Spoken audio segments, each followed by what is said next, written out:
Welcome everyone to Weekly News and a DW Major Tidbits, and the topic for this video is Divorce Bill pasado sa HOR. Naipasa na sa ikatlo at huling pagbasa ang House Bill No. 9349 o an act reinstituting absolute divorce as an alternative mode for the dissolution of marriage, or just absolute divorce bill kung wala ka ng oras, in a slight margin with 131 yes votes, 109 no votes, at 20 abstentions. Because you can just say, yung 20 abstentions could just also be the, they didn't want to kind of outright say that they don't vote or they won't vote for a divorce. But that's kind of effectively what has been doing. This measure would see to it na palawakin at bigyan pa ng maraming alternatibong ruta ang mga mag-asawang may hidwaan na irreconcilable na or hindi na nila ma-fix pa, na ipawalang bisa ang kanilang kasal by divorce. Maalala nating tanging Pilipinas at Vatican City lang ang hindi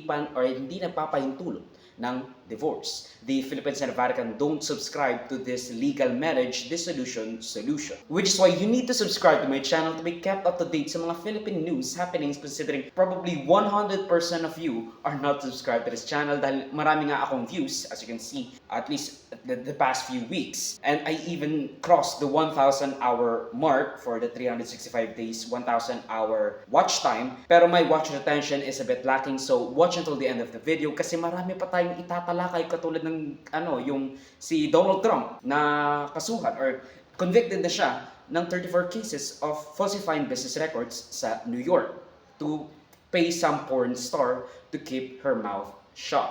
Pero yun na nga, watch until the end of the video kasi marami pa tayong tatalakay ng national at international news. Just what I said earlier. So be a dear, subscribe, or else. Now, aside from the fact that more religious, extremist, autocratic, theocratic, conservative countries have legalized divorce, magtataka ka na lang dahil in all realities, Pilipinas na lang ang totoong bansa sa buong mundo na by all definitions, assuming yung definition mo is that it's a UN-recognized country, ang hindi pa rin nag-legalize ng divorce as a solution to dissolve a marriage. Kasi yung Vatican City, hindi naman yung totoong country. It's just a recognized state, which is, of course, a country. Pero, come on dude, hindi siya totoong country. It's just a theocratic state of a non-hereditary absolute monarchy.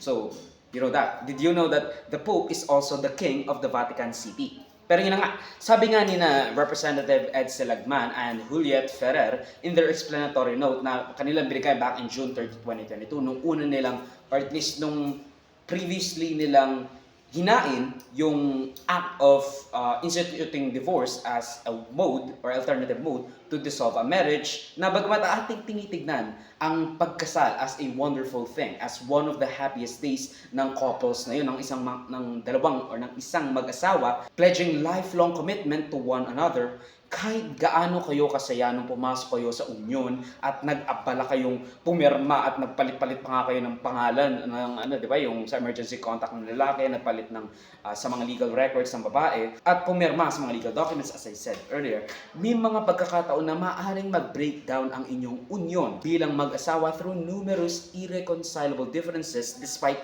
repeated numerous efforts para maisalba ang dating pagsasama, mabalik ang tamis ng kamatis.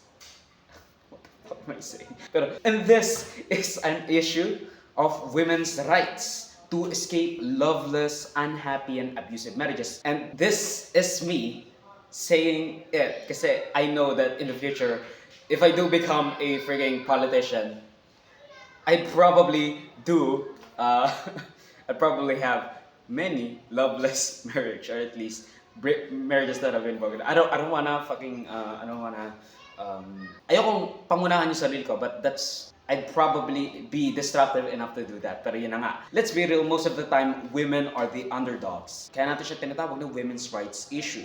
Along with, of course, abortion.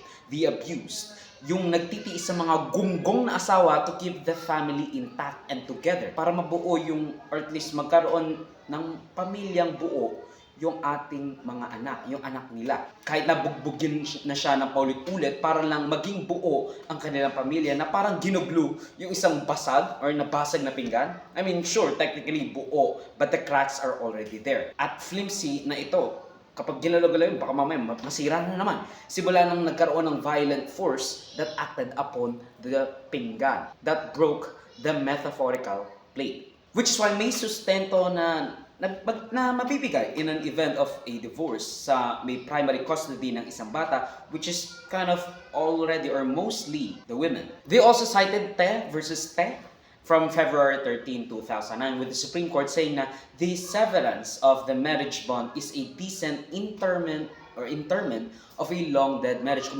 decent, anong tawag sa yung pagtanggal or pag-sever ng marriage bond is a decent interment or paglalamay, para pinaglalabayan mo na yung long-dead marriage na iyon. And of course, this, I think, the reason for the annulment that the Supreme Court has kind of gone to was psychological incapacity. I'm not sure, pero because hindi ready yung lalaki or yung babae, I'm not sure, pero yun na nga. Although, again, this doesn't mean na yung babae lang ang pwede mag-apply for divorce and that only women are the only ones being abused. Kasi maraming cases na babae yung nang-abuse sa lalaki. Basta yun. We don't want to underscore issues plaguing men's rights too. But let's be real, women are usually forced to be financially independent sa lalaki while they're taking care of the baby na dependent sa kanilang care. Kasi nga, yung bata, and again, the gender pay gap where sa Pilipinas, kada piso na nakukuha ng lalaki, kada pisong nakukuha ng lalaki, 82 cents ang nakukuha ng babae, which is an increase of 2 cents from 2002. So, imaginein mo na lang na napaka-unfair nun na ang makukuha na lang ng lalaki 18 cents. Nasaan yung 18 cents? Bakit kinukuha ng babae yung 82 cents, di ba? Pero kidding aside, it's still a pretty good gender pay gap according to the Philippine Institute for Development Studies and according to the World Economic Forum ni Schwartz. Is it Schwartz? Pero yun na nga.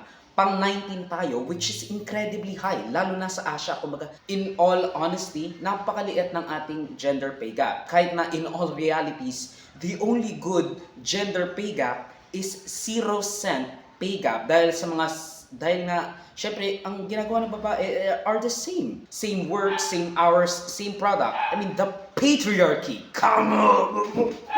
Maraming kritiko ang nag-point out na sa konstitusyon sa Article 15, Section 2, ang mga katagang marriage as an inviolable social institution is the foundation of the family and shall be protected by the state, calling the divorce bill as unconstitutional. Now, let's rewind at Article 15 of the 1987 Constitution. Basically, itong Article 15 na to is just instituting the family as the basic social institution that should be protected by the state. It says that the state recognizes the Filipino family as the foundation of nation and it shall strengthen its solidarity and actively promote its total development. So, pretty slam dunk, di ba? I mean, unconstitutional to. Pero, let's look at Section 3. The state shall defend the rights of spouses to found a family and be responsible parents. The rights of children to assistance sa isang makatarungang buhay and protection from all forms of neglect, abuse, cruelty, exploitation, at marami pang iba. The state should also defend the right of the family to a living wage and income, to participate in the planning and implementation of policies affecting them, and that they should care for its elderly members through social security and safety nets. So as you can see, I don't think the Filipino people actually looked at the Article 15 of this of the 1987 Constitution kasi maraming na-violate or maraming hindi na-ensure yung state na makarapatan ng pamilya at basically ng tao. Pero again, let's rewind to marriage as an inviolable social institution is the foundation of the family and shall be protected by the state. But it says marriage, the concept, as an inviolable social institution, meaning yung konsepto or the act of marriage shall not be violated or impeded. Hindi naman sinabing marriage is an absolute or marriage is an inviolable social institution. Ang sinabi, marriage as an inviolable social institution. We can argue na ang ibig sabihin nito, that state, or at least that the state recognizes the ceremony of marriage as something that should not be impeded. Or we can also say that the state thinks of marriage as the foundation of the family at kailangang walang law with reasonable caveats na pipigil sa ibang tao para magkasal. We can argue for that interpretation of the Constitution. And it doesn't say anything about breaking up a union between two people as unthinkable. It recognized it as an important step in creating a family, creating the family, effectively enshrining and delegating the family as an important social institution. Kasi the only reason marriage is an inviolable social institution ay dahil pundasyon siya ng pamilya. So it's not per se the marriage itself as the kind of the end-all be-all. Kasi ang dahilan lang kung bakit siya sinabing inviolable social institution is because of the family. Legally, kasi may mga pamilya namang hindi kasal. But, of course, we want to, or at least the framers of the Constitution wants to kind of have more legal marriages. May kwento pa nga noong tinatalakay yung Article 15, Section 2 with Father Joaquin Bernas. Tinanong yung sponsor ng provision. Constitutional or something? I don't forget, pero yun na nga. Tinanong nga yung sponsor ng provision, basta tinanong nga yung sponsor ng provision na si Commissioner Chito Gascon kung does this prohibit or even just discourage absolute divorce? At ang sagot niya, plainly, no. Yung framer mismo, we have the incredible, unique situation kung saan we already have the framer of the Constitution provision to outright say na this thing doesn't discourage divorce. This thing doesn't discourage a particular bill that would be or that could be passed. And sa mga nagsasabing, oh, well, I have my religious views. Ayaw namin ng divorce. We've been married for billions of years, freaking boomers.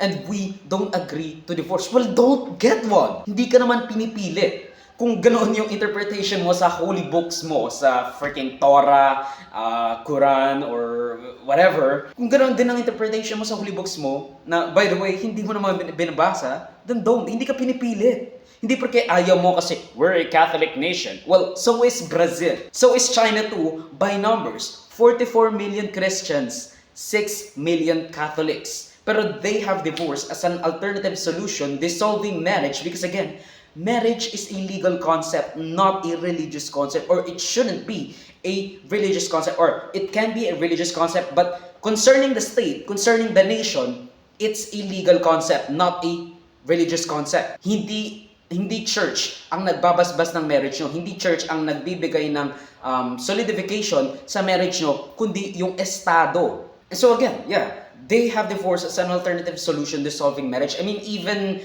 Middle Eastern countries and even poor countries, tanda natin tayo lang, along with the Vatican City, does not recognize divorce. And I don't think that the Vatican City would have any sort of situation where divorce would even be needed. Kasi nga, puro sila pari doon. Why are you all so freaking... I don't get it. Pero yun na nga, napaka-idolatric dogmatic nyo sa religious views nyo. Pero the fact of the matter is that hindi naman kayo practicing. Kayo yung pinakamalaking grupo ng Kristiyano, ng Katoliko. Yung mga hindi uma-attend. Yun nga yung sabi ni Dwight Schrute.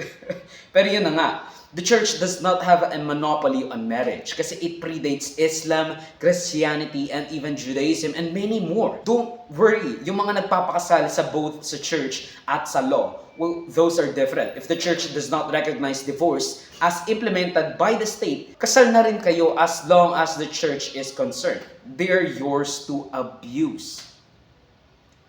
Separation of church and state tayo, mga bes. Just that is enough. Separation of church and state tayo, mga bes. Now, it's in the Constitution. And if yung mga pare gustong magtatalak-talak, mga religious leaders, gustong magtatalak-talak, evangelist, televangelist, well, tignan natin kung makakasurvive kayo. Or at least, magkakaroon kayo ng mas malaki pang impluensya kung magkakatotoo nga yung separation of church and state. Dahil masyado kayong pumapapil.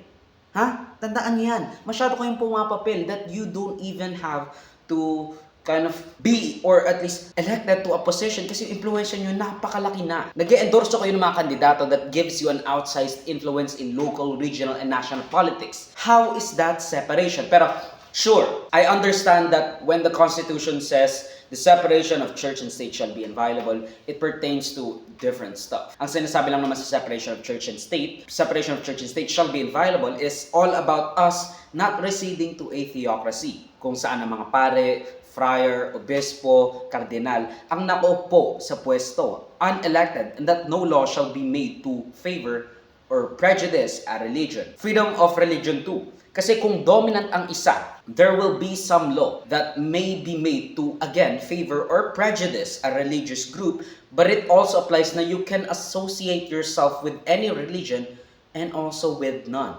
You have a freedom from religion and its influence in a civilized democratic state, which is why meron nga tayong separation of church and state. And since we're here naman na, how about we tax your property holdings?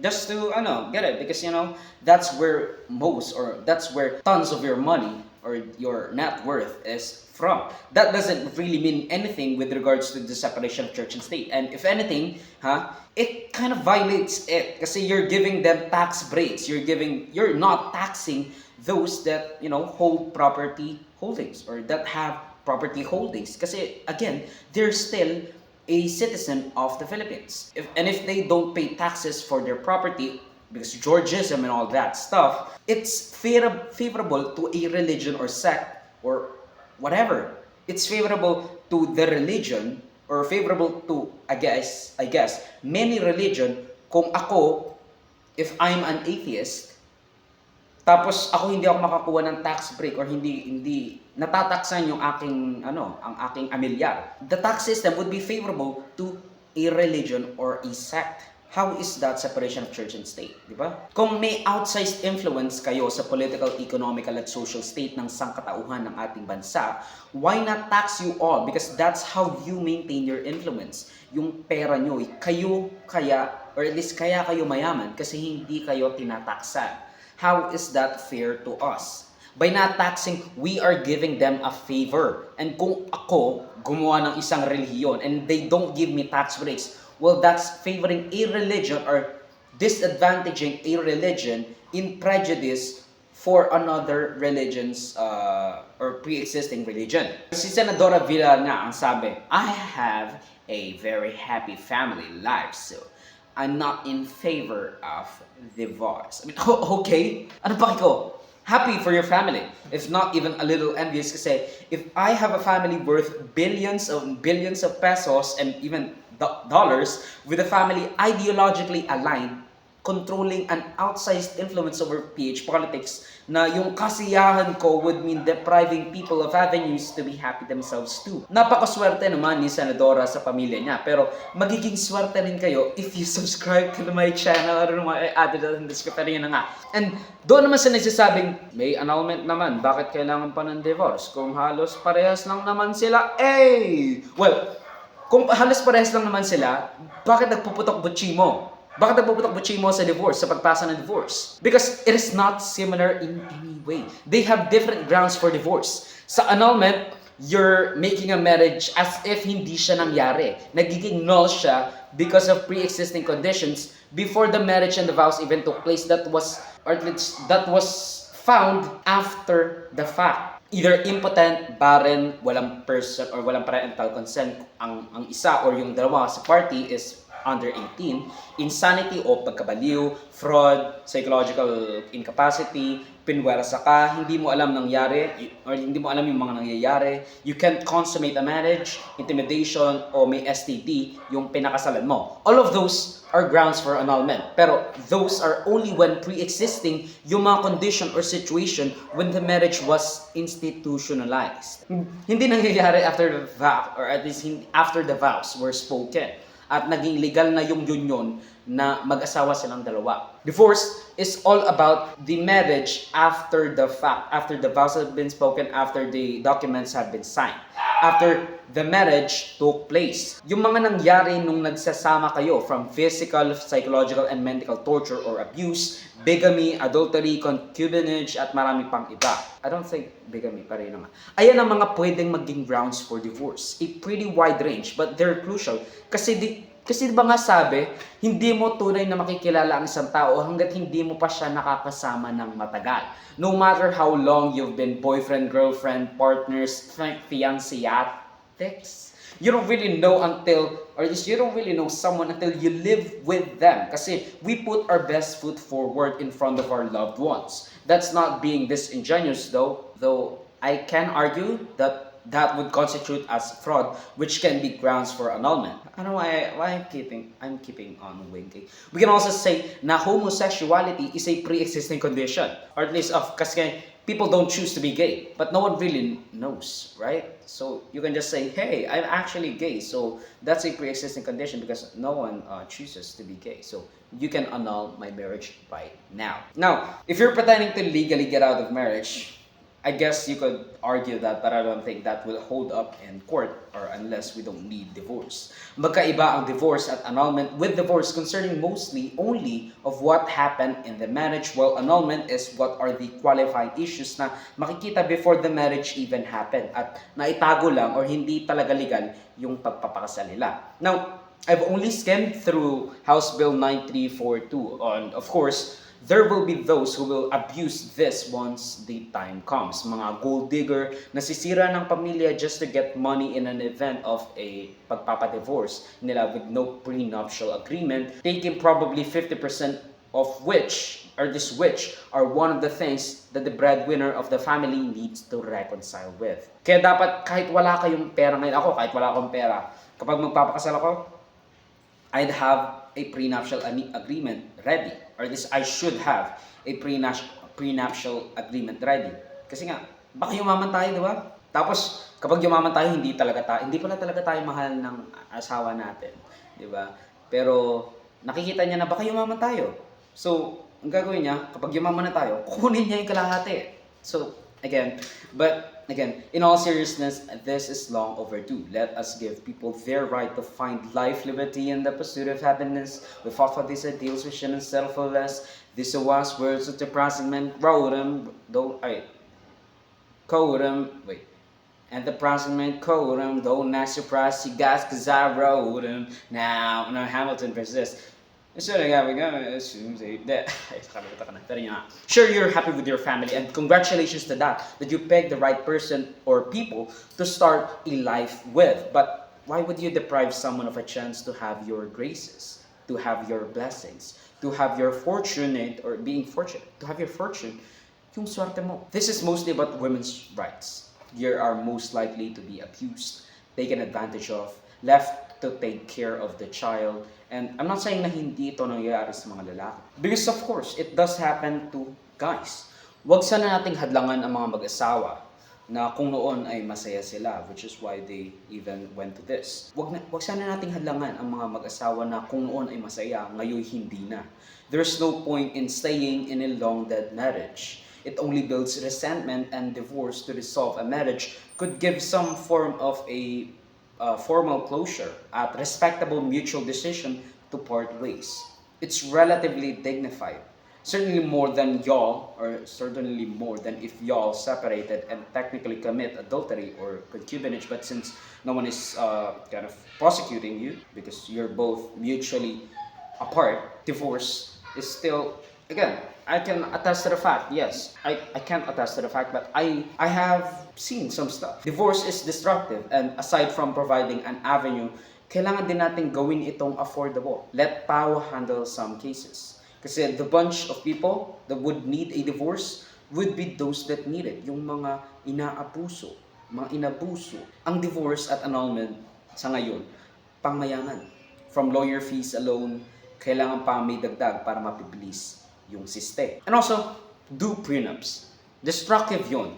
That everything you work towards, half of it could go to the cheating wife or husband or partner. Also, this is an ongoing thing, so I will probably add to this video. But before all that, make sure you subscribe to the channel, follow my links in social na VOD Joseph with the link down below. Hey! Ang video clip na ito ay galing sa aking series na News Worthy Recap. Check the entire video for the complete weekly news recap and subscribe to the channel to be kept up to date sa mga local at global news na I'll make sure would be interesting to you particularly. Di ko alam yung name mo pero you should subscribe. You... Muhammad Smith? I don't fucking know. John Smith? Salamat sa manunod mga kabayan. For me, like, subscribe, follow my links in socials and over. Joseph with the link down below. Sa susunod muli, of course, paalam.